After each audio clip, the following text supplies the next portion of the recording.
You don't even have a single nail in this place. You were nothing but the hired help here. Now you're fired. Get out!" my husband screamed after the judge made his ruling, leaving me without a roof over my head or a single cent to my name.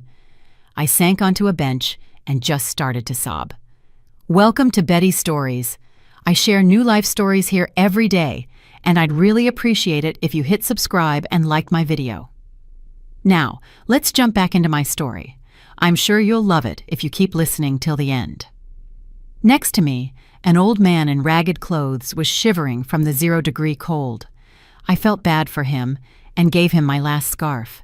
He suddenly straightened up and said, "I don't forget kindness, daughter. Come with me, and I'll show you your new home." My husband, driving past, nearly slammed into a lamppost when he saw. To understand how my life completely crashed and then started again, we have to go back 5 minutes to the county courthouse parking lot. The icy wind hit my face, but I barely felt it. Marcus Thorne stood by the open trunk of his enormous black SUV. His face, usually smooth and well-groomed, was now twisted with rage. He pulled out my gym bag, the only thing they allowed me to take, and hurled it straight into the dirty snow. "Take your rags," he bellowed so loud that people on the other side of the street turned around. "And don't you dare show your face near my property again. The security detail has their instructions. If they see you within 300 feet, they'll set the dogs on you." I stood there silently. There was nothing left to say. Just half an hour ago, the judge had read the decision in a monotonous voice. The prenuptial agreement I'd signed 15 years ago without looking, because I loved him, had turned out to be a life sentence. I received nothing. No share of the catering business we built together, baking cakes in our first tiny apartment kitchen. No condo, no car. The SUV door opened slightly. Tiffany Rivers peered out. She was wearing a blinding white mink coat that cost more than everything in my pathetic gym bag combined. She didn't step out into the cold. She just lowered the window, adjusted her perfectly styled blonde hair, and let out a loud, mocking laugh. "Come on, Marcus, let's go," she whined dramatically. "It smells like desperation out here. We'll be late for the restaurant." Marcus fastidiously brushed his hands off as if he'd touched something contagious, got behind the wheel, and floored the gas. The truck roared away, blasting me with a cloud of acrid exhaust fumes and icy slush from under the tires. I was left alone in the middle of a huge, empty parking lot. My feet carried me on their own toward the nearest bus stop, even though I knew I didn't have money for a ticket. The only thing in my coat pocket was some loose change that wasn't even enough for a loaf of bread. I sat down on the freezing wooden bench, pulled my knees to my chest, and covered my face with my hands. Hot, bitter tears streamed down my cheeks, instantly cooling in the 0-degree air. 38 years old, a master baker, the wife of a respected man in this town. And here I was, tossed out like an old cake box. Someone coughed heavily nearby. I looked up. An old man was sitting at the other end of the bench. He looked 70, maybe older. His clothes were like a patchwork quilt of dirt and holes. His old greasy overcoat was unbuttoned, revealing a thin, washed-out sweater underneath. Clearly not suited for this weather. He was shaking so violently that the bench vibrated under us. His hands, blue from the cold, tried to pull the collar tighter, but his fingers wouldn't obey. He wasn't asking for money. He wasn't even looking at me. He was just trying not to freeze to death. I looked at my bag in the snow, then at my own hands in warm leather gloves. I felt terrible, but this man was mortally cold. At least I had the health and strength to stand up. He seemed to have nothing left. I slowly unwrapped my scarf. It was the only expensive thing Marcus hadn't managed to take. A wide, warm pashmina made of real alpaca wool. A gift from my mother. It had warmed me for the last 3 winters. I scooted closer to the old man. "Take it," I said quietly, draping the scarf over his shoulders. The old man flinched as if struck and raised his eyes to me. They were surprisingly clear, light gray, and not old at all. "Wrap it tighter," I instructed, and my hands automatically began to bundle it around his neck, just like I had done hundreds of times for Marcus when he left for a construction site in the freezing cold. "There you go." I took my thermos out of my bag. There was still about a pint of hot herbal tea left, which I'd brewed that morning before court. Drink this. It's thyme and mint. It'll warm you up. The old man accepted the thermos lid cup with trembling hands. Steam hit his face. He took a sip, then another, greedily but carefully. With every swallow, the violent shaking in his body subsided. The wool scarf kept the warmth in securely. He finished the tea and carefully screwed the thermos lid back on. Then he slowly straightened his back. That's when something strange happened. A second ago, I was looking at a helpless, miserable vagrant. But now, with his shoulders squared under my expensive scarf, he suddenly looked different. There was a hard edge to his posture. He looked at me not like a beggar, but like a man used to giving orders. A lot of people walked right past me today in this town. His voice was hoarse but firm. Some turned away. Some threw pennies to buy off their conscience. You're the first one who gave away their own warmth. He stood up. His movements were confident now. I don't forget kindness, daughter, and I always pay my debts. Get up. Where are we going? I asked, confused, wiping away dried tears. Home, he simply replied. Come on, I'll show you your new house. It sounded like the rambling of a lunatic, but there was such authority in his tone that I obeyed. I picked up my bag and followed him. We walked only about 200 yards, turned the corner, and came out onto Liberty Avenue. Directly across from the pompous 3-story mansion Marcus had built with my money stood another house. Townspeople called it the Heritage Mansion. It was a massive stone structure behind a tall wrought iron fence. Its windows had been boarded up for at least 10 years. The gates were tangled with chains. People said the owner had died overseas, and the heirs were fighting it out in court. The house stood there like a dark, ominous stain among the gleaming new construction. The old man walked confidently up to the massive gates. At that moment, I heard the roar of an engine behind us. I recognized that sound. Marcus's black SUV was slowly cruising down the street. He must have decided to circle back to enjoy my humiliation one more time, to see me trudging through the snow to the train station. The SUV drew even with us and slowed. The window rolled down. Marcus leaned out, a vile smirk playing on his face. Well, look at that! Simone found herself a beau who's more her speed, he yelled. Tiffany cackled next to him. What a perfect pair! Queen of the dumpster and her king! The old man didn't even turn his head. He walked up to the rusted intercom panel, which was hidden beneath the snow on the brick fence post. He took off his glove, not my scarf, but some tattered rag he'd been wearing, and quickly typed a long combination of numbers. Beep, beep, beep. A long tone. The green light flashed on. The gate mechanism, which looked completely rusted through, let out a quiet, satisfied hum. The heavy doors shuttered and began to slowly, smoothly swing inward. The smile slid off Marcus's face. I saw his eyes widen. He was so fixated on the abandoned mansion's gates opening that he forgot to brake. The SUV lurched forward, one wheel hit the curb, and the vehicle slammed its bumper into a lamppost with a dull thud. Go on in, the old man said, making a welcoming gesture with his hand toward the cleared walkway leading to the front entrance. Don't be afraid. I stepped onto the property, feeling the stunned gaze of my ex-husband on my back. The gates began to close behind us, cutting us off from the street. We stood in the middle of the huge courtyard. Up close, the house looked even more magnificent, though it clearly needed work. The old man turned to me. Now that we were alone, he removed the filthy beanie from his head. His gray hair was neatly trimmed. My name is Elias Vance, he said, and I am not a squatter, as you might have thought.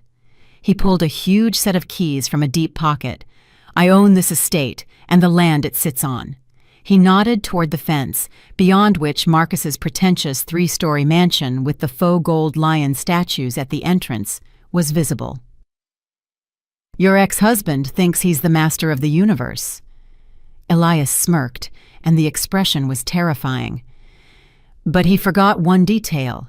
When he took out the loan to build his palace, he mortgaged the land and the house itself. He stopped paying the bank 6 months ago, hoping his connections at City Hall would cover for him. Elias inserted a key into the massive oak front door's lock. The lock clicked easily, as if it had been freshly oiled. He doesn't know that a private investor bought his overdue debt 1 month ago. That investor is me. Your husband is living in my house, Simone, and now I decide how much time he has left there. I stepped over the threshold, and the heavy oak door slammed shut behind us, cutting off the street noise and Marcus's hysterical yelling. Inside, it smelled of old paper, cold stone, and time itself. Elias flipped a switch. High up on the ceiling, a huge crystal chandelier sputtered on with a dry crackling sound. Light danced off the layer of dust covering the white shrouded furniture. The place resembled a sleeping kingdom, frozen years ago. Elias walked to the center of the grand hall. His footsteps echoed on the marble floor. He was no longer stooped. Within the walls of his own house, he seemed like a giant. "There are 30 rooms here," he said, gesturing around the space. "No one has set foot in here for 10 years. I've been living in the gardener's cottage while I watched your husband build his empire on lies. But now the time has come." He turned to me and looked at me sternly, like a boss. "I don't need hired help, Simone. I can hire help for pennies, and they'll steal sugar. I need a manager, a woman who will bring this house back to life. Your job is to get everything in order. The kitchen is your kingdom. Groceries are in the pantry, the freezers work. I check the generator every week." He paused and added in a quieter voice, "And I need to be fed the way you fed that old man on the bench. With soul. Do you agree?" I looked at my hands. Just 1 hour ago, I thought my life was over. Now I was being offered the keys to a palace. "I agree," I said firmly. "Then get to work. Your room is on the 2nd floor, first door on the right. There's hot water. Clean yourself up, and I'll deal with the documents in the study for now." I didn't waste a second. First, I went upstairs. The hot shower washed away not just the cold from the parking lot, but the sticky feeling of humiliation, too. I found a clean towel and a simple but sturdy robe in the closet. Dressed, I headed down to the kitchen. It was a dream, not a kitchen. Huge professional ranges, copper pots and pans, marble countertops. Dust was everywhere, but beneath it lay magnificence. I found flour, eggs, yeast, and butter in the huge industrial refrigerator humming in the corner. My hands automatically recalled their familiar movements. Kneading the dough was calming. I kneaded furiously, putting all my anger at Marcus, at Tiffany, at the injustice into every punch I gave the dough. 2 hours later, an incredible smell of fresh baking, savory pies, meat, sweet rolls, wafted through the huge empty house.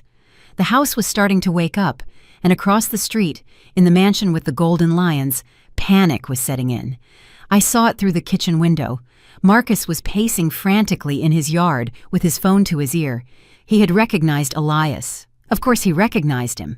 15 years ago, Marcus, then a young and arrogant contractor, convinced the old owner of a brick factory to sign over the rights, promising him lifelong care, and then declared the factory bankrupt, funneled the money out, and threw the old man onto the street, spreading rumors that he'd become an alcoholic and died in a ditch. The resurrection of the dead man threatened Marcus with more than just a ruined reputation. It was total collapse. Marcus was waving his arms, pointing toward our gates. 10 minutes later, blue flashing lights illuminated the street. 2 police cruisers pulled up to the gate. "Break it down!" Marcus shrieked, jumping around the officers. "There are criminals in there! It's a homeless guy and my crazy ex-wife! They're dangerous!" I wiped my hands on my apron, smoothed my hair, and looked at Elias. He was sitting in an armchair in the corner of the kitchen, drinking tea with the first batch of hot, savory pies. "Go," he nodded calmly, handing me a folder with an official seal. "This is your first test, manager." I walked out onto the porch. The frosty air mixed with the scent of my pies. A crowd had already gathered at the gate. Neighbors, the same ones who had smiled sweetly at me yesterday and avoided my eyes today, were now glued to their windows and fences, hungry for a show. The police captain, a heavy man with a red face, was already gripping his baton and banging it on the metal of the gate. "Open up! Police!" he roared. "Come out immediately with your hands up." Marcus stood next to him, grinning triumphantly. "I told you, knock the lock off. She'll tear everything up in there." I calmly walked up to the control panel and pressed a button. The gates slowly slid open. The captain raised his arm, ready for a fight, but froze. I stood before them, not in tears, not in rags, and not on my knees. I stood tall, head held high, holding a silver tray covered with a linen napkin. "Good evening, Captain Miller," I said loudly enough for all the neighbors to hear. "Why all the noise? You'll frighten the doe. It might not rise." Marcus choked on his breath. You set this up! Arrest her! She's trespassing!" "Captain," I interrupted Marcus, not even looking at him, and handed the officer the folder. "Please take a look. This is the deed and a general power of attorney in my name from the owner, Mr. Elias Vance. I am the official manager of this estate." The captain took the papers, bewildered. He read for a long time, frowning, shining his flashlight on the seals, then looked at Marcus, then at me. "The documents are in order, Mr. Thorne," he mumbled. "The owner is Elias Vance. The notary seal is today's date. There's no unlawful entry." "This is a fake!" Marcus shrieked. Red blotches broke out on his face. "Vance died 100 years ago. She set this whole thing up." "Mr. Thorne, watch your language," the captain snapped. I stepped forward and whisked the napkin off the tray. The aroma of fresh-baked savory pies with meat and onions hit the noses of the officers, who had been on duty all evening. "Officers, it's cold out here," I smiled. "The owner invites you in for some tea and a snack. They're fresh out of the oven." Then I finally looked at Marcus with an icy stare. "As for outsiders, entry is forbidden." The officers exchanged glances. The smell was irresistibly tempting. The captain swallowed hard. "Well, if the documents are in order and there's a check must be conducted to interview the residents," he drawled, reaching for a pie. Marcus stood there, opening and closing his mouth like a fish thrown onto the ice. He was humiliated. Publicly, in front of the entire neighborhood, he'd been made a fool, and the police he'd called in like his attack dogs were now eating out of the hand of his ex-wife. "You'll regret this," he hissed in my face as the captain walked past him into the yard. "I'll destroy you. You don't have a dime. You're nobody." A glacial calm washed over me. I remembered everything. I remembered him hiding his phone, locking himself in his study, lying to me about the company's low profits while buying Tiffany diamonds. I leaned toward the captain, who was savoring a pie, and said loud enough, "Actually, Captain, my ex-husband is right. You need to be vigilant. He's so concerned about the law." "Why is he nervous, though?" the captain asked with his mouth full. "Ask him about the safe," I said clearly. "The one behind the Hunters in the Woods painting in his home office. Coded to his mistress's birthday. That's where he keeps his construction company's black ledger, cash on which not a single cent of tax has been paid. About $5 million, if I'm not mistaken." Marcus's face went whiter than the snow at his feet. The captain stopped chewing. He slowly turned to Marcus. The friendliness was gone from his eyes. A predatory interest had sparked there. Tax evasion on a massive scale. This wasn't a domestic dispute anymore. This was a promotion. "Mr. Marcus Thorne," the captain said smoothly, wiping his hands with a napkin. "How about we take a little ride to your place?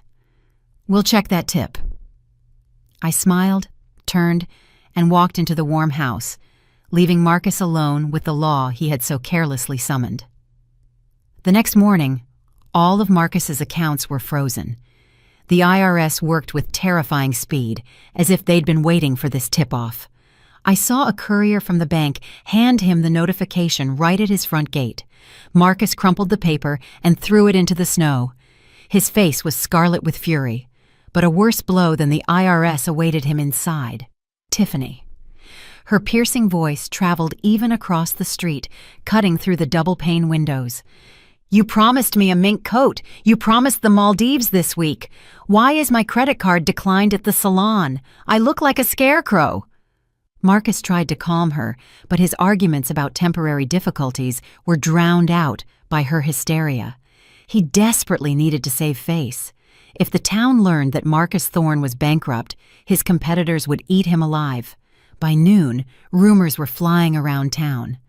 To silence them, Marcus played a desperate hand. He announced a spectacular engagement party, a feast for the whole world on Saturday evening. He sent invitations to all the town's elite, the mayor, the district attorney, the big business owners. It was a bluff, a frantic attempt to show he was still in control. Elias, sitting in his armchair by the fireplace, listened attentively to my account of these developments. He put down his newspaper and narrowed his eyes shrewdly. So, he's having a party? An engagement to that girl? Excellent. We'll host a reception too. We? I was surprised. But the house isn't even fully renovated. The furniture is still covered. Take the covers off, Simone, he cut in. This Saturday, we are announcing a charity winter ball. Admission is a donation to the local children's charity. And the most important thing, you will be cooking. Let the town remember whose food was the best in the region. I accepted the challenge. A competitive spark I hadn't felt in years ignited within me. I grabbed the phone and started calling my old suppliers, the very people I had worked with for 10 years, until Marcus decided I should just stay home. Simone Hollis! Arturo, the owner of the best butcher shop at the market, shouted into the phone. Anything for you. Marcus owes me money for 3 months, but I trust you. I'll bring the freshest veal on a handshake. Everyone replied the same way. Uncle Jimmy the dairyman, Sam the fish supplier, even the owner of the wine boutique. They remembered me. They remembered who had really run the business while Marcus preened at banquets. For 3 days, I didn't leave the kitchen. I slept only 4 hours a night. The huge ovens worked at full capacity. I baked flaky salmon pockets, slow-roasted geese with apples, and whipped the lightest cream for eclairs. The house filled with dizzying aromas. Vanilla, cinnamon, roasting meat, fresh bread. The smell was so thick. It seeped through the walls and, carried by the wind, flew across the street right to Marcus's mansion. Saturday arrived. The evening was cold and clear. A line of luxury cars formed at Marcus's gates. Ladies in evening gowns, shivering in the cold, rushed inside. Marcus met them on the porch, beaming a fake smile. Tiffany hung on his arm, flashing a ring with a huge stone, undoubtedly bought on credit or taken out on a short-term loan. It was quiet at our place. Elias didn't care for fanfare. We simply opened the gates and turned on the lights in all the windows. The mansion glowed like a Christmas decoration. An hour passed. I stood by the living room window, watching the house across the street. Something was wrong. Guests were milling in the hall, but no one was entering the dining room. I saw Marcus nervously gesturing while talking to someone in a chef's uniform. Suddenly, the back door of Marcus's mansion burst open. People in white hats streamed out. They carried empty trays and boxes. They loaded their van. "The catering's leaving," Elias observed, walking up to the window. "Looks like Marcus's card didn't work there either. He didn't pay the deposit, and no one's fool enough to work on credit." Disaster was brewing in the house across the street. Guests, used to luxury, stood with glasses of cheap champagne, but there were no appetizers. Hunger is a terrible force, especially when you're accustomed to having the best of everything. Then the wind changed direction. I opened the window slightly. A powerful aroma of my fresh hot mushroom and chicken savory pies blasted toward the street. I saw Marcus's guests begin to sniff the air. One by one, they walked out onto the porch to get some fresh air. "What is that I smell?" I heard. "Good Lord, that's real gourmet pot pie. And all we have here are crackers." The mayor of the city broke first. He was a well-known gourmand. He simply walked off Marcus's porch, crossed the street, and approached our open gates. "Mr. Vance," he called out, seeing the owner on the threshold. "They say you're back, and that smell is unbearable, in the best way possible." "Please, Peter." Elias invited him in with a wide gesture. "We're hosting a charity evening, and dinner has just been served." That was the dam breaking. Seeing the mayor enter our house, the other guests, forgetting all decorum and about Marcus, followed suit. Within 20 minutes, Marcus's mansion was empty. Only he, an angry Tiffany, and a mountain of dirty glasses and cups remained. Meanwhile, a celebration reigned in our house. People ate as if they hadn't been fed in a week. They praised the goose. They moaned with pleasure, trying my cakes. I was back in my element. I wasn't just pouring tea, I was the hostess of the evening. People approached me, shook my hand, and spoke kind words. They seemed to have woken up from Marcus's hypnosis. Among the guests was the city's chief architect, Mr. Arthur Davies, an elderly, intellectual man. He was happily finishing a slice of cherry pie when I approached him to refill his tea. He was standing by the panoramic window that looked right onto Marcus's fence. Behind the fence, brightly lit by spotlights, stood the huge new 3-car garage Marcus had built last month. He was very proud of this high-tech addition. Mr. Davies was frowning as he looked at the garage. "Simone?" he asked quietly, without taking his eyes off the window. "Tell me, did Mr. Vance keep the original land documents? The old, maybe even pre-war blueprints?" "Of course," I replied. "There's a complete archive in the study. What's wrong?" The architect shook his head, and I saw anger in his eyes, not bureaucratic anger, but the genuine human outrage of a history lover. "I thought so," he muttered. When Marcus filed the project, he claimed that area was just empty land. But I remember. My grandfather built this estate. He turned to me and spoke loudly, so much so that conversations in the hall died down. "Simone, Mr. Vance, do you know what your neighbor's vulgar garage is built on? Under that concrete," the architect's voice trembled with indignation, "are the ruins of the merchant's winter garden. It is a historical landmark from the 18th century. It's on the Registry of Protected Objects. Building there was strictly forbidden." Silence hung in the hall.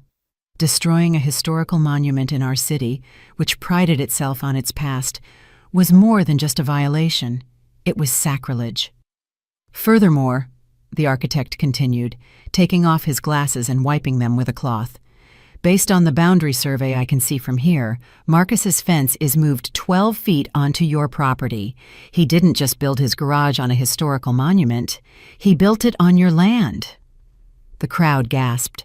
People who had congratulated Marcus on his engagement just an hour ago now looked at his house with disgust. "This is no longer an administrative violation," the mayor said sternly, setting down his plate. "This is a criminal case and demolition. Immediate demolition at the owner's expense." I looked out the window. Marcus was standing by his garage, lonely and small, kicking his car tire, unaware that right now, amid the waltz music and clinking glasses, his sentence had just been signed by the city's most influential people. The paperwork arrived the next morning, even before dawn. The courier from City Hall didn't bother ringing the doorbell. He simply taped the demolition notice right onto the faux gold lion at Marcus's gate. I saw it from the kitchen window while I was setting the sponge dough for bread. A bright red stamp, "Unlawful Construction," burned on the gray paper like a brand. 5 minutes later, hell broke loose in the house across the street. Marcus ran out onto the porch in just his robe. He tore the paper off, crumpled it, and began stomping on it, shouting curses. But shouting can't demolish concrete. He needed a miracle or a dirty trick, and he chose the dirty trick. Half an hour later, I saw his front gate crack open, and Brenda Thorne, my former mother-in-law, slipped out. She scurried across the road, clutching a down shawl, constantly looking back as if afraid Marcus was watching her through a rifle scope. She looked pitiful. Usually arrogant, always with impeccable posture, she now seemed like a hunched-over old woman. She hesitantly pressed the doorbell button. "Simone, sweetheart, it's me. Please, for heaven's sake, let me in. We need to talk. Don't leave an old woman out in the cold." Elias was drinking coffee at the table. He raised an eyebrow questioningly. "She's a Trojan horse, Simone. You know that." "I know," I replied, wiping my hands on a towel. But she's still my former husband's mother and the grandmother of my unborn children. I can't leave her in the freezing cold. I opened the gate. Brenda stumbled into the entryway, gasping and clutching her chest. She smelled of mothballs and expensive, heavy perfume, a strange, nauseating mixture. "Oh, Simone! Oh, dear girl!" she wailed, trying to hug me, but I gently pushed her away. "How did you manage here? A palace, a real palace, and at our place, it's hell. That girl, Tiffany, she's a monster. She doesn't cook. The house is filthy. All she does is demand money and shriek. Marcus is beside himself. He's lost weight. He looks terrible." She collapsed onto a kitchen chair and theatrically dabbed her eyes with a tissue. "I miss you so much, Valya. Your chili, the cozy atmosphere. Marcus is a fool. What a fool he is. He regrets it, Valya. He told me yesterday, 'Mom, what a woman I lost.'" I listened to her and felt a flicker of pity stir inside. We had lived under the same roof for 15 years. I knew she loved gossip and money, but I didn't think she was capable of outright malice. Maybe she really was in distress. "I'll put the kettle on, Mrs. Thorne," I said, softening. "I have fresh cherry danishes." Yes, tea." She nodded quickly. Her eyes darted around the kitchen and hallway. "And where is the owner?" "Mr. Vance is in the garden, checking the greenhouses," I lied. Elias was actually in his study on the second floor. I turned to the stove to fill the kettle. The noise of the water drowned out the sounds in the room, but I, like any professional chef, had an ear tuned to the slightest change. I didn't hear the clinking of dishes or the scraping of a chair. I heard the quiet, characteristic click of a phone camera shutter. Click. I slowly turned off the faucet. On the table in the hallway, right near the kitchen entrance, lay a folder. The same folder with the historical maps and boundary survey the architect had brought yesterday. Proof that Marcus's garage stood on our land.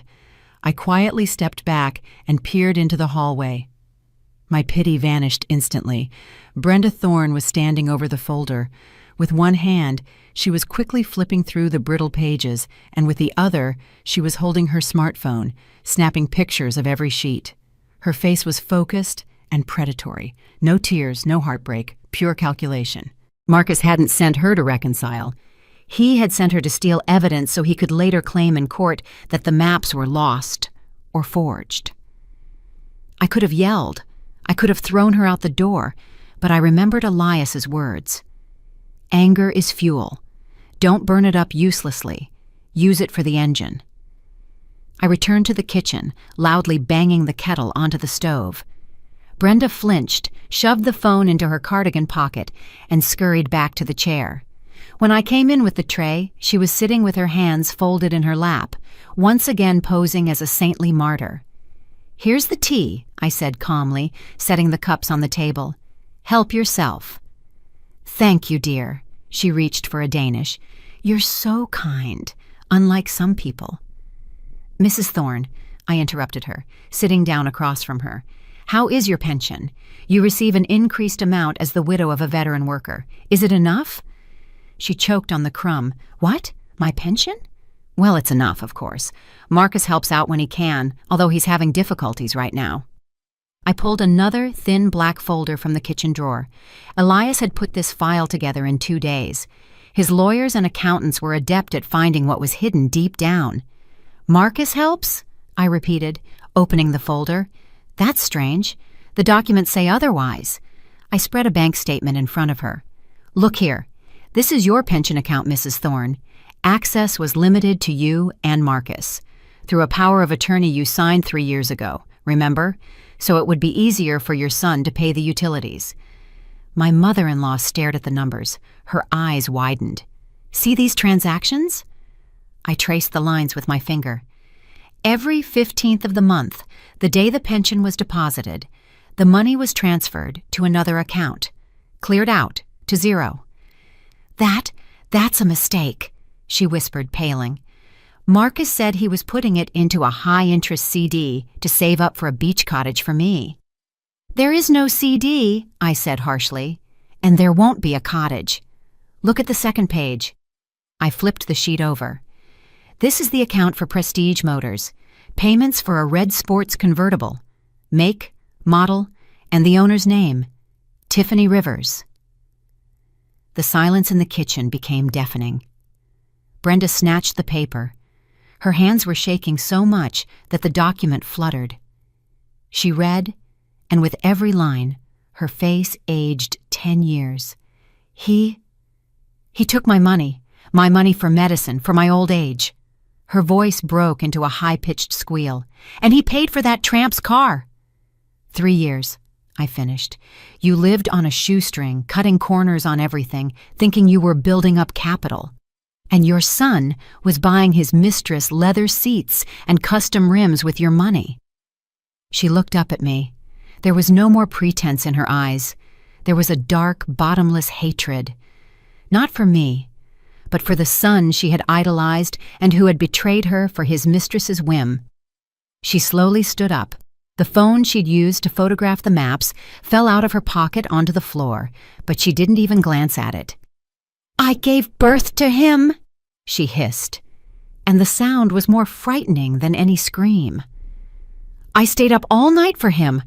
I gave him everything, and he throws me out for that." She reached into her enormous handbag. I tensed, not knowing what to expect, but she just pulled out a small pill bottle. Then she fished out a set of keys on a plain metal ring. "He sent me to steal your maps," she said faintly, tossing the keys onto the table in front of me. "He said, 'Mom, save me, or we'll lose everything.' And all this time, he was stealing me blind." She pushed the keys toward me with a trembling finger. "That's the spare set for the back door, the garage, his office, and the safes in the basement, the ones even the IRS doesn't know about." "Why are you giving these to me?" I asked quietly, looking at the glittering metal. Brenda straightened up. A cold fire burned in her eyes. "Because in that house," she nodded toward Marcus's mansion, "there is no justice left. But you, Simone, you were always honest. Punish him. Punish him so he remembers. Punish him for me." She turned and walked to the exit, not even buttoning her coat, leaving her phone on the floor of my kitchen. I remained sitting at the table. In front of me lay the keys to the enemy's lair. Now I could not just defend myself. Now I could go inside. I gripped the cold bundle of keys in my fist so tightly that the metal cut into my skin. Brenda Thorne had left behind a trail of heavy perfume and a bitter aftertaste of betrayal, but I had no time to dwell on it. Today was the day that would either cement my success or destroy the reputation Elias and I had been building for the last few weeks. The mayor of the city had ordered a banquet for 50 people in honor of his wife's birthday. This wasn't just an order. It was a sign of trust. The centerpiece of the table was to be my signature tiered winter cherry cake. I put the keys in the back of the drawer and rushed back to work. Across the street, behind the velvet curtains of the master bedroom, Tiffany was watching our yard. She saw my assistants loading boxes of appetizers into the van. She knew Marcus was out of money. The accounts were frozen, the credit cards blocked. Her only chance to stay afloat was to destroy me, to make Marcus seem like the only decent person left in town. Her plan was as primitive as she was, but no less dangerous. While I was seeing my mother-in-law out and talking to her in the kitchen, the back door of my van, parked near the gate for loading, was unlocked for barely 5 minutes. That was enough. Tiffany, pulling a nondescript gray jacket over her mink coat, slipped over to the vehicle. Inside the cargo area, open bags of premium Italian flour, which I had prepared for the sponge cakes, were waiting. She didn't steal anything. She simply emptied a canister of coarse cooking salt into each bag and stirred the top layer with her hand. I returned to work, suspecting nothing. "Lena, bring the flour," I ordered my assistant. "We need to set the batter immediately. We're already behind schedule." Lena, a quick girl with a blonde braid, lugged the heavy bag in. I turned on the stand mixer. Eggs, sugar, vanilla. Everything flew into the bowl. Then the flour went in. A white cloud rose into the air. The batter began to thicken, acquiring a beautiful creamy hue. Normally, bakers don't taste raw batter at every stage, but my grandmother taught me, Simone, your tongue is your main tool. Your eyes can deceive you, your nose can fail you, but the taste never will. I dipped my pinky into the bowl and licked a drop of batter. I recoiled instantly. My mouth was immediately filled with a burning, unbearable saltiness. It wasn't batter, it was a salt concentrate. If I had baked those cakes and served them to the mayor, it would have been the end. A scandal, food poisoning, disgrace throughout the entire region. "Stop!" I yelled so loudly that Lena dropped her spatula. "Stop the machines! Everything goes in the trash!" "Ms. Hollis, what happened?" she asked, startled. "Sabotage," I hissed, spitting the salty taste into the sink. "The flour is poisoned. Check the other bags." We checked everything. There was salt everywhere. 100 pounds of excellent flour were ruined. The banquet was only 6 hours away. "We don't have any more flour of that fine a grind," Lena whispered, close to tears. "What do we do? Cancel the order?" "No cancellations." My eyes narrowed. "Run to the pantry. Get the regular all-purpose stuff. We'll sift it 3 times. We'll add more baking powder. We'll do this.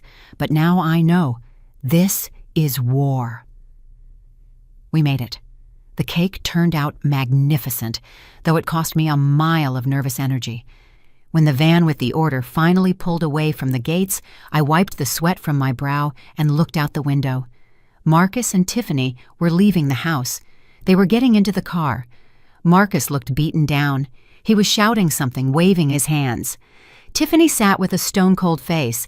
Apparently, they were heading to the bank or to a lawyer trying to unfreeze the accounts. I realized there would be no other chance. I didn't change my clothes. Right in my work tunic, I took the set of keys Brenda Thorne had given me out of the drawer. "Mr. Vance, I'll be gone for half an hour," I said, passing his study. "Be careful," came the reply. He didn't even ask where I was going. He knew. I crossed the road. My heart was pounding in my throat.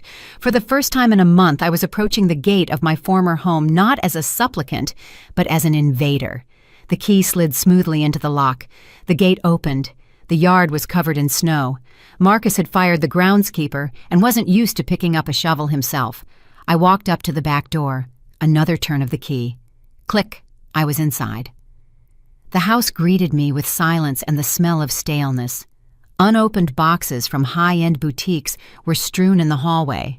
There were wine stains on the living room floor. Dust lay on the shelves where my favorite figurines used to sit. It was clear that transients were living here. People who didn't care about the house. I didn't waste time on sentimentality. I went up to the second floor to what used to be our bedroom. Now it was Tiffany's. Her clothes were scattered everywhere, a mountain of makeup on the vanity. I began to search. I knew Tiffany wasn't very smart, but she was sly. People like that hide their secrets close to them. I tore through the dresser drawers. Empty. Only lingerie. I checked under the mattress. Nothing. My gaze fell on the walk-in closet. On the top shelf behind a stack of sweaters, I noticed the edge of a box. I pulled a chair over, reached up and brought it down. It was a box for winter boots, but there was no footwear inside. It held a pink velvet diary with a small lock and an old flip phone. The lock was cheap, a toy. I pried it open with a nail file and it snapped off. I opened the diary. Tiffany's handwriting was round, childlike, with flourishes. October 20th. Marcus is an idiot. He bought me a bracelet, but it's a fail. The stones are tiny. Whatever, I'll tolerate it a little longer. As soon as he signs the beach house over to me, I'm out of here. November 15th. He's starting to suspect something about the money. Gotta speed things up. I'll tell him about the baby next week. That always works. I flipped through the pages, and my hair stood on end. It was a chronicle not of love, but of a cold, calculated hunt. But the most interesting thing lay at the bottom of the box, beneath the diary, a medical file from a private clinic in the city and the ultrasound results. I unfolded the form. Date of conception, August 12th. Gestation period, 16 weeks. I froze. August 12th. Marcus was at an upscale resort in Palm Springs in August. Alone. He went there for 3 weeks to treat his nerves and liver. I packed his suitcase myself. I saw him off at the airport. He was out of the country from August 1st to August 25th. The baby was physically impossible to be his. I picked up the second phone. It was turned off, but there was still a charge left. I pressed the power button. The screen lit up. There were only 3 incoming messages, all from one contact listed as boss. I opened the thread. "Are you sure he bought the pregnancy story?" "Yeah, he's happy as a puppy. Signed the car over to me." "Excellent. Stall for time. I need him to get neck deep in debt to the bank. As soon as he co-signs the new loan, disappear. We'll bankrupt him." I looked at the sender's number. I knew this number. The whole town knew it. It was the personal number of Dominic Sterling, Marcus's main competitor, the owner of the largest construction holding in the neighboring state, the man who had been trying to squeeze Marcus's company out of the market for years. The full scale of the catastrophe hit me. Tiffany wasn't just a mistress. She was a mole. The pregnancy was a lie, or rather a truth, but from another man. This entire affair was a special operation to destroy my husband's business. Sterling had embedded her to bleed Marcus's resources, ruin him with his family, me and his mother, force him into debt, and set him up for bankruptcy so Sterling could buy the assets for pennies. And she had almost succeeded.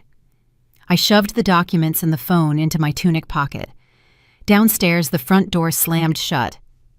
"What the heck is it so cold in here?" Tiffany's whiny voice rang out. "Did you forget to pay the gas bill?" They were back early. I froze in the middle of the bedroom, clutching the evidence that could destroy both of them. My path to the stairs was cut off. I darted to the walk-in closet where there was an inconspicuous door in the wall to the maid's quarters, leading to the back staircase. Over the years, Marcus had probably forgotten it even existed, and Tiffany certainly didn't know about it. I slipped into the darkness of the narrow passage, silently closing the panel behind me, just a second before the handle of the bedroom door turned. Standing in the dusty gloom, pressing the stolen evidence to my chest, I heard every one of their words. "Are you paranoid, Marcus?" Tiffany's voice was tight with irritation. "No one was here. The wind opened the window." "I smell her, though," Marcus screamed. "The smell of vanilla and those damn sweet rolls. She was here." I crept down the back stairs on my tiptoes, opened the service door with my key, and vanished into the twilight while Marcus, in a fit of rage, tore the furniture apart upstairs. Returning to Elias, I laid the phone and the diary on the table.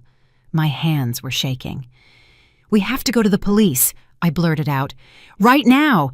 This is fraud. It's conspiracy. I have all the evidence to put both of them away." Elias slowly leafed through the diary, examining the medical chart. Then he took off his glasses and looked at me with his heavy, calm gaze. "No," he said firmly. "What do you mean, no?" I choked with outrage. "They destroyed my life. They're trying to destroy you." "If you go to the police now, a long investigation will begin," Elias explained. "Marcus's lawyers will drag the case out for years. Tiffany will say the diary is just her fantasy for a novel and the phone was planted. No, Simone, revenge is a dish best served cold. We won't just put him away. We'll destroy his reputation so completely that no one in this town will ever shake his hand again. Wait, he'll make a mistake. He's desperate, and desperation is a bad advisor." Marcus didn't keep us waiting. The mistake happened 2 days later. In the morning, a catalog from the city's antiques auction house was delivered to me. On the cover, under the headline, "Rare Family Heirlooms," was a photograph. My breath caught in my throat. It was my emerald jewelry set, a ring, earrings, and a necklace. My great-grandmother's jewels, which had miraculously survived the revolution. I had kept them in the safe in our house. During the divorce, Marcus claimed the safe was empty, that I had sold or lost them myself. The court believed him, not me.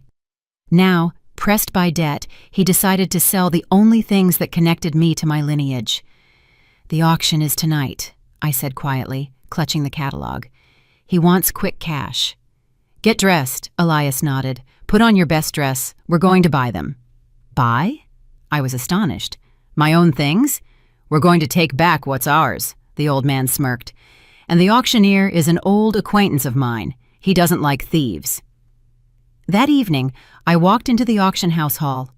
I wore a long dress of deep emerald green, perfectly fitted to my figure. I was no longer a beaten-down housewife in an apron. I walked with my back straight, leaning on Elias's arm, who looked like a true gentleman in his tuxedo. The hall went silent. Every head turned our way. Marcus, sitting in the front row, flinched as if he'd received an electric shock. Tiffany sat next to him, nervously fiddling with the edge of her coat. She looked nervous. Her eyes darted around the room as if she were looking for someone. I sat down directly across from them. Marcus paled, but then his face twisted into a vicious smirk. He leaned over and whispered something to his lawyer. The bidding began. Small lots went quickly. Finally, the auctioneer, a gray-haired man with a gavel, announced, "Lot number 15. A unique antique jewelry set. Gold, Ural emeralds, late 18th century craftsmanship. Starting price, $500,000. $500,000, I said loudly, without looking at my ex-husband. Marcus flinched. He understood that I wanted the heirloom back, and a greedy spark lit up in his eyes. He decided that since I or Elias had money, he would squeeze every last cent out of me. He nodded to his shill, an inconspicuous man in a cap in the back row. $600,000, the man shouted. $700,000, I calmly countered. $800,000, the shill replied immediately. The hall buzzed. The price was inflated, but Marcus was beaming. He was already counting the profit. He thought he had me hooked, playing on my feelings for my grandmother's inheritance. $1 million, the shill shouted at Marcus's signal. Silence hung in the hall. Everyone looked at me. Marcus leaned back in his chair, crossing his arms over his chest. His face seemed to say, "Pay up, darling. Pay me for what I stole from you." I slowly rose from my seat. "I will not raise the bid," I stated loudly and clearly. The smile fell from Marcus's face. If I didn't buy it, the lot would go to his shill, who didn't have the money. It would be a failure. He would have to pay the commission to the auction house. "But I do have a question for the auctioneer," I continued, walking toward the podium. "Could you tell me, the lot description states that this is the property of Mr. Thorne, an inheritance from his family. Is that correct?" "Absolutely correct," the auctioneer nodded, looking at me over his glasses. "Then why," I turned to the hall, "is the inscription, 'To my beloved granddaughter Simone, from Grandma Vera, 1998, engraved on the inside of the ring?" The hall became so quiet you could hear the projector lamp buzzing. Marcus sprang up. "She's lying! There's no inscription there! It's mine! Security, get her out of here!" "We'll check," the auctioneer said in an icy tone. He put on a jeweler's loupe, picked up the ring from the velvet cushion and held it to the light. A long second passed. "Indeed," the auctioneer's voice boomed like a judgment. "To my beloved granddaughter, Simone. Mr. Thorne, you provided documents stating this was your mother's inheritance. It appears you lied and put stolen property up for auction." He pressed a button under the table. The hall doors locked. "It's a mistake!" Marcus shrieked, lunging for the exit. "I didn't know! She switched it!" Two burly security guards and the police officer on duty in the hall were already walking toward him. "Marcus A. Thorne," the officer said matter-of-factly, snapping handcuffs onto my ex-husband's wrists. "We'll need you to come with us for questioning. Attempted sale of grand theft property." Marcus was dragged toward the exit. He kicked and screamed, "Tiffany! Tiffany! Call the lawyer! Do something, Tiffany!" But Tiffany didn't call. The moment the handcuffs were placed on Marcus, she stood up, but not to rush to her beloved. She calmly picked up her handbag, adjusted her mink coat, and turned toward the exit. A tall man in an expensive overcoat stood in the doorway. Dominic Sterling, the rival, the boss from the texts, the one she was pregnant by. Tiffany walked up to him. Sterling smiled, offered her his arm, and she, radiating a smile she had never given Marcus, took it. "Did you forget anything, darling?" Sterling asked loudly, looking directly into the eyes of the raging, handcuffed Marcus. "No, Dominic," Tiffany replied brightly. "There's nothing left here but trash." They turned and walked out of the hall amid the flashes of journalists' cameras, leaving Marcus to stare after them. He stopped struggling. He just hung in the grip of the police officers, watching the mother of his future child walk away with his bitterest enemy. Finally understanding that his life had just turned to ash, Marcus returned from the police station just before dawn. He was released on his own recognizance, while the lawyer he'd promised a triple fee to sort out the formalities of the family misunderstanding. He flew into his house, ready to take out his fury on Tiffany, ready to shake her and demand an explanation. But the house greeted him with silence, a hollow, dead silence. "Tiffany!" he roared, his voice cracking. "Come out, you tramp!" No one answered. He ran up the stairs, stumbling on the steps. The bedroom door was wide open. The closets were empty. Hangers lay scattered on the floor like the skeletons of strange birds. Everything was gone. Her coats, her dresses, her shoes. Even the expensive drapes she had ordered from Italy were missing. She had cleaned the place out. The safe, its door hanging from a single hinge, was empty. No cash, no car titles, no jewelry. She had taken everything that could be carried and sold. Marcus collapsed onto the floor in the middle of the ransacked room. He realized he was alone, completely alone, without money, without reputation, without a wife, and without a mistress. And at the center of this collapse stood one figure, Simone. She set this up. She turned the town against him. She stole his luck. Hatred, black and hot, flooded his mind, driving out the fear. He stumbled down to the garage. A red gasoline can for the lawnmower stood in the corner. "You want a war, Simone?" he gasped, unscrewing the cap and sniffing the acrid fuel smell. "You'll get one. I'll burn your rat's nest down along with your old man." He took a massive gulp of vodka straight from the bottle standing on the workbench, grabbed the can, and staggered out onto the street. The freezing air hit his face, but Marcus didn't feel it. Alcohol and madness kept him warm inside. He crossed the road, splashing gasoline onto his expensive boots. Lights were on in the mansion across the street. They were celebrating, drinking tea, laughing at him. Well, it was about to get hot. He walked up to the tall, wrought-iron gates of the estate, intending to douse the lock with gasoline and light it. Suddenly, headlights blinded him. A massive black SUV, the tires hissing quietly, rolled up to the curb, cutting off his path of retreat. The doors flew open simultaneously. Two men got out of the car. They weren't police officers. They wore leather jackets and thick gold chains. Marcus froze. The gasoline can fell from his weakened hand. It hit the asphalt with a thud. Gasoline began to spread in a dark puddle over the snow. He recognized them. They were collection agents from the pawn shop, a quasi-criminal outfit from which he had borrowed a massive amount of cash 6 months ago to impress investors. He had sworn to Simone that he had paid them back with money stolen from her inheritance. But he had lied. He spent that money on diamonds for Tiffany. "Marcus, Marcus!" One of the muscle-bound men, a shaved-headed giant nicknamed Tank, shook his head. "You won't answer your phone, you won't read your texts, and the interest is stacking up." I'll pay everything back," Marcus stammered, backing up until his back hit Elias's fence. "I have a deal tomorrow." "You don't have any deals," the second man said calmly, twirling a baseball bat. "We heard the news. You're bankrupt, Marcus. You got caught stealing Grandma's rings. You're dead. And it's hard to get debts from a dead man, so we're taking payment in kind right now. Kidneys are expensive these days." They moved toward him. Marcus whimpered, sliding down the fence into the snow. He knew this was the end. The police wouldn't save him. They simply wouldn't arrive in time. The gate behind his back squeaked open. "Hold it," a calm woman's voice rang out. The thugs stopped. Marcus shakily raised his head. Simone walked out of the gates. She was wearing a warm housecoat over her dress. She didn't look scared. She looked like she was in command. "Simone, go away!" Marcus shrieked. "They'll kill you!" Simone stepped over the puddle of gasoline and stood between her ex-husband and the thugs. "Good evening, boys," she said. "Tank, if I'm not mistaken." The giant snorted in surprise.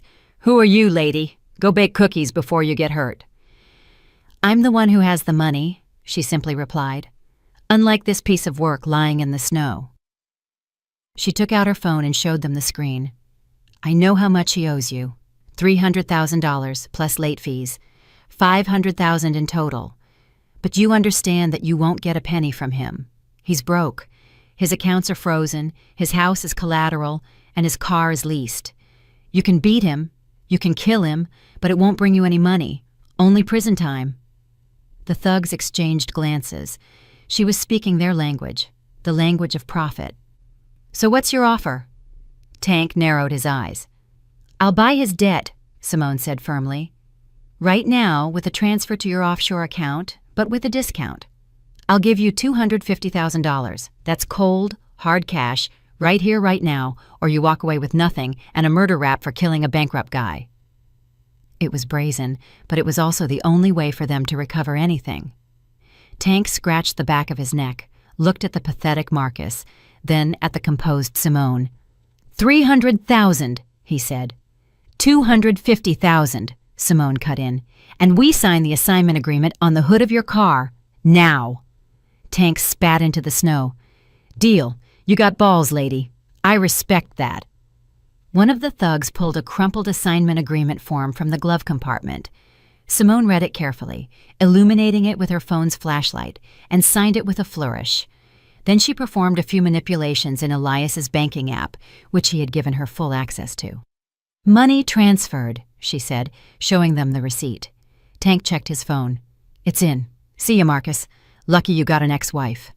The thugs got back into the SUV and drove off, leaving us in the silence of the night street. It smelled of gasoline and stale alcohol. Marcus was still sitting in the snowbank. He looked up at Simone, unable to believe his eyes. He was trembling. You saved me?"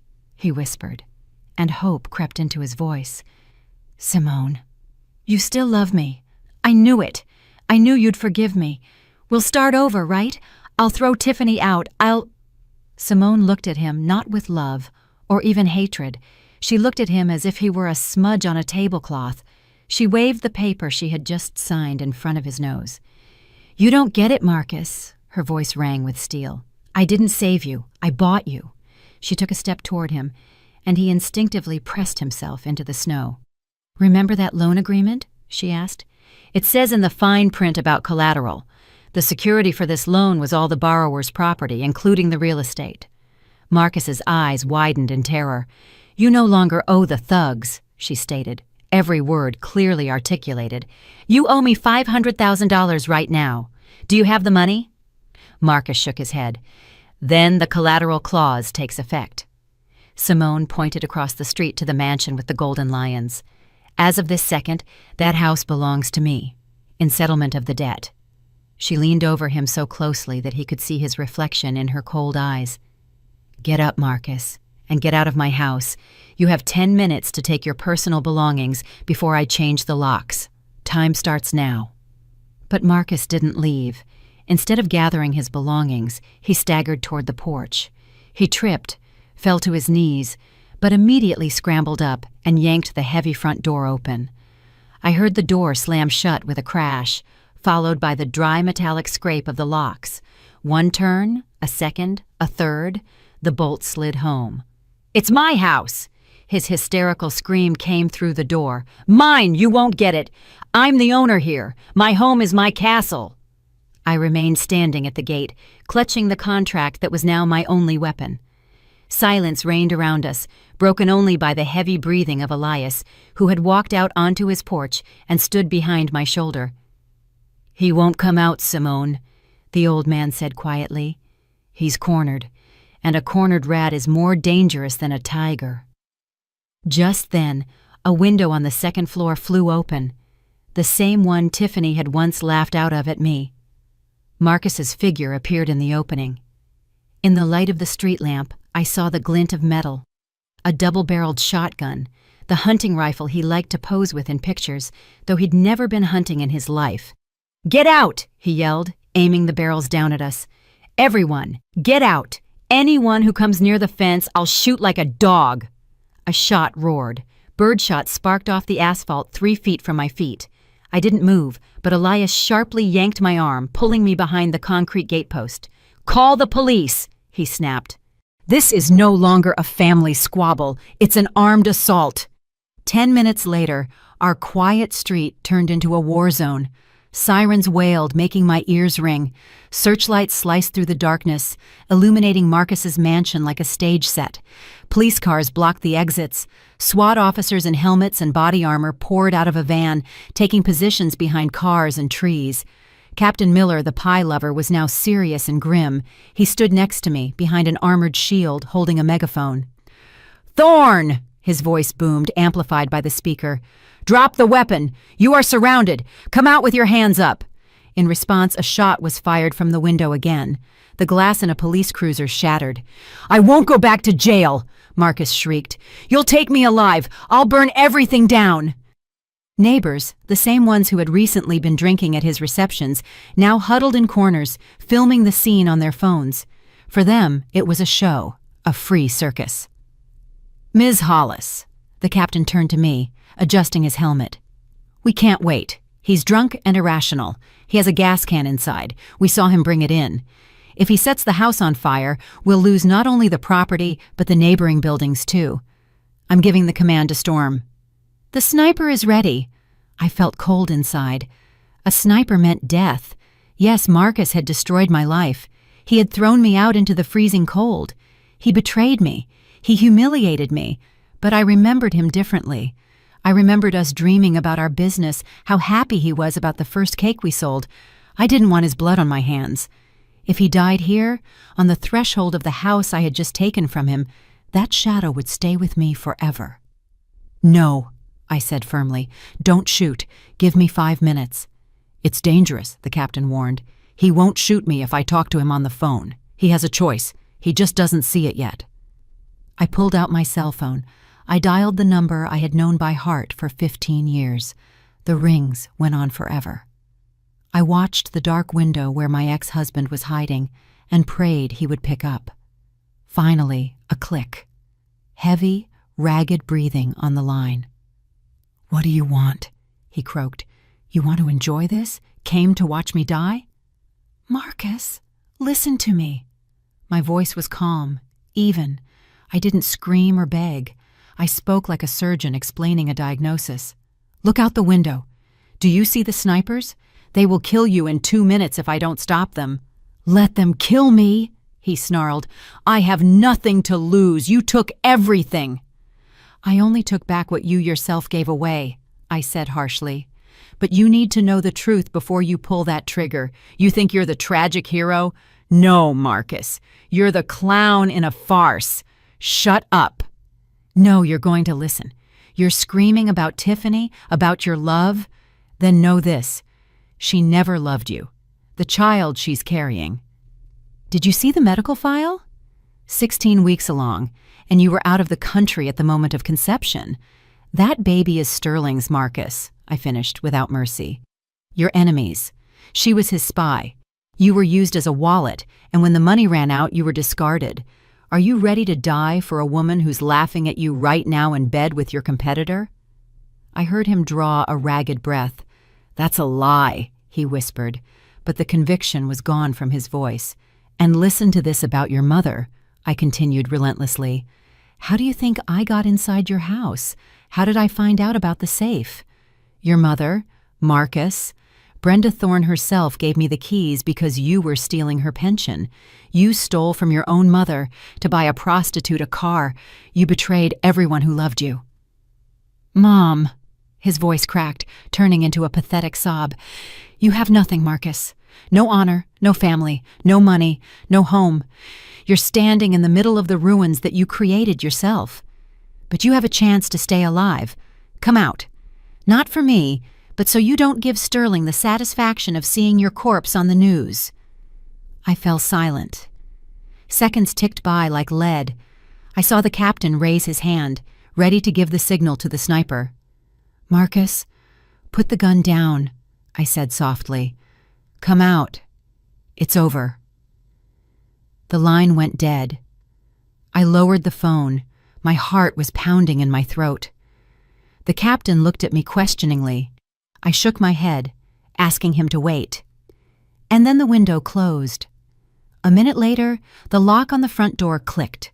Slowly, creakingly, the heavy oak door opened. Marcus stepped out onto the porch. He was coatless, in an unbuttoned shirt, despite the 0-degree cold. There was no gun in his hands. He held his empty palms up. He looked terrifying. His face was gray, his eyes wide, his mouth half open. He swayed as if the floor were sinking beneath him. The SWAT team lowered their rifles but didn't come out of cover. Marcus took a step, then another. He walked down the steps of his palace, which no longer belonged to him. He looked straight ahead, but his gaze was unfocused. He looked through the police, through the searchlights, through me. He reached the gate, the very spot where only a month ago he had thrown my gym bag into the snow, the very spot where he had nearly hit me with his car. He stopped directly across from me. His lips moved, trying to pronounce something. Maybe, forgive me, maybe a curse. But no sound came out. Suddenly, a strange, horrifying grimace distorted his face. The right corner of his mouth drooped. His eyelid drooped. He clutched his left hand to his head, as if he'd been hit by an invisible hammer. His legs gave way. He collapsed into the snow. Heavily, like a sack of cement, right at my feet, into the very snowbank where my bag had once lain. "Medic!" I screamed, rushing toward him. The SWAT team and medics rushed up simultaneously. I turned him onto his back. His eyes were open, but filled with a frozen, animalistic terror. He looked at me, and I could see him trying to say something, trying to move his hand, but his body no longer obeyed him. He was locked inside his own flesh. "Stroke," the EMT said curtly, shining a flashlight into his pupils. "Massive hemorrhagic. Get him to the ER immediately. It's a race against the clock." He was loaded onto a stretcher. The flashing lights of the ambulance painted the snow a worried red. The vehicle roared and sped away, carrying my ex-husband, my enemy, the man who wanted to destroy me, but who had ultimately destroyed himself. I was left standing at the open gate. I was still clutching my phone. The wind fluttered the hem of my coat. Police officers bustled around. Neighbors discussed something, but for me, silence had fallen. The war was over. The enemy had fallen, but there was no triumph. There was only emptiness and the cold snow on which the imprint of his body remained. 3 months flew by like a single breath. The winter, which had seemed endless, retreated. The snow where I had once sat, crying in despair, melted, giving way to the first bright grass. Spring came to our town not just as a change of season. It came as a symbol of cleansing. I stood on the wide porch of my former house, the very one from which I had been chased away like a dog. Now there were no golden lions or wrought iron initials of Marcus here. We had torn down the fence that separated the two properties. Now, Elias's historic mansion and my former palace were a single complex, a vast space whose doors were open to everyone. Today was the opening day. The entire town gathered on the lawn. The same neighbors who had hidden behind their curtains now stood with bouquets of flowers. The mayor, the architects, ordinary people. Everyone came to see the miracle.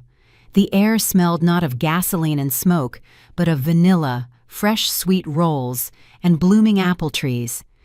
A modest but stylish sign hung on the facade of the building, the Willow Creek Culinary School and Hope Women's Crisis Center. I adjusted the folds of my new dress, the color of young leaves. I no longer felt like a victim. I felt like the foundation upon which this place stood. In the crowd, I looked for familiar faces. Brenda Thorne stood in the front row, holding the hand of her neighbor's small granddaughter. My former mother-in-law had aged, but the fear was gone from her eyes. We hadn't become friends, but I allowed her to live in the guest house and help with the garden. It was my decision not to seek revenge on the weak. Tiffany wasn't here. Yesterday, I stopped by a supermarket on the outskirts for flowers and saw her. She was sitting at the checkout counter without makeup, with dark roots growing out of her hair, in a cheap uniform. She mechanically scanned yogurt and bread, never looking up. Dominic Sterling had dumped her a week after the auction, as soon as he realized she was no longer useful to him as a tool against Marcus. She saw me, recognized me, and I noticed her shoulders hunching, wishing she could disappear into the floor. I didn't approach her. I didn't care. "Dear friends," Elias's voice pulled me from my thoughts. The old man stood at the microphone. He looked magnificent, a sharp gray suit, a straight back, his gray hair neatly styled. No one would have recognized the vagrant from the bench in him. "For many years this house was a symbol of greed," he said, and his voice carried over the crowd. "People who believed that money solved everything lived here, but they were wrong. 3 months ago, a woman saved my life by giving me the last thing she had, the warmth of her heart." He turned to me and held out his hand. I walked up, holding back tears. Simone not only brought this house back to life, she filled it with meaning. Now it will teach a trade to those who have lost faith in themselves. It will shelter those who have nowhere else to go. Elias pulled a document with an official seal from a folder. "I am alone, and my time is short. Therefore, today I officially announce I have adopted Simone. She is now my legal daughter, my only heir, and the rightful owner of this entire estate." The crowd roared with applause. People shouted, "Bravo!" Some were crying. Elias hugged me tightly, fatherly, and whispered, "You earned every brick in this house, daughter." We cut the red ribbon together. The celebration began, music, laughter, the clinking of glasses, but I had one last piece of unfinished business. I quietly slipped away from the banquet and walked over to the bench near the gate. That very bench. Now it wasn't dilapidated and freezing. We had painted it gold and attached a bronze plaque to the backrest. I ran my finger over the raised letters. Kindness is the only currency that matters. I got into my car. My path wasn't leading home. The city nursing home was on the other side of town. It was a bleak brick building. The corridors smelled of bleach and hopelessness. I walked into the private room. The nurses nodded respectfully to me. They knew who was paying the bills. Marcus lay on the bed. The stroke hadn't killed him, but it had done something worse. It had locked him in. Doctors called it locked-in syndrome. He understood everything, heard everything, saw everything, but he couldn't move a hand or a foot. He couldn't speak. He just lay there and stared at the ceiling. His face was sunken, his eyes filled with a frozen, animalistic horror. When I entered, his gaze darted to me. A spark flared in it, a mix of hatred, pleading, and shame. He recognized me. He saw how beautiful I looked, how calm and strong I had become. I walked up to the bed. I didn't sit down. I would never sit at his feet again. I stood over him. "Hello, Marcus," I said softly. His pupils widened. He was probably expecting me to gloat, or that I had come to turn off the life support. "We opened the center today," I continued. "The whole town came, even your mother. Everyone asked about you, but they quickly forgot. You've become the past, Marcus. Dust." I pulled my wallet out of my handbag and took out a single coin. A simple dollar coin. I placed the coin on the bedside table next to his head. The metallic clink on the glass sounded deafening in the silence of the room. "Do you know why you're here, in a private room, on clean sheets, and not in the general ward where the indigent die?" I asked, looking him straight in the eyes. "Because I pay for you every month. Your accounts are gone. Tiffany stole everything. Your house is mine now. You have nothing. You're only alive because I decided it." His eyes filled with tears. Helpless tears ran down his temples into the pillow. I leaned right down to his ear. "You don't even have a single nail in this place. You are nothing but the hired help here. Now, you're fired. Get out." I whispered his very own words, the ones that had started this nightmare. He squeezed his eyes shut, trying to hide from his past, but he couldn't even cover his ears with his hands. "You said I was just the help." My voice became soft, almost tender, but as cold as that winter wind. "Now I serve the whole town. I feed hundreds of people, and you, Marcus, you live on my charity." I straightened up and looked at him one last time. There was no anger in that look, only indifference. "I forgive you, Marcus," I said. "Not because you deserve forgiveness, but because to me, you're nobody now, an empty space." I turned and walked toward the door. The clicking of my heels on the tiled floor sounded like the beat of a metronome, counting the start of my new life. I walked out into the street. The sun was dazzling. The wind rustled my hair. I took a deep breath of the sweet spring air. I was free, and for the first time in years, I was truly happy. I'm really glad you're here and that I could share my story with you. If you liked it, show me by liking the video and subscribing to my channel. Let's see how many of us there are. Write in the comments which city you're watching from and what time it is. I'm so curious to know where all you wonderful people are tuning in from. If you want to support me a little extra, you can also send a small donation. I share new life stories for you every single day. And now, 2 of my most popular stories will pop up on the screen so you can choose what to watch next.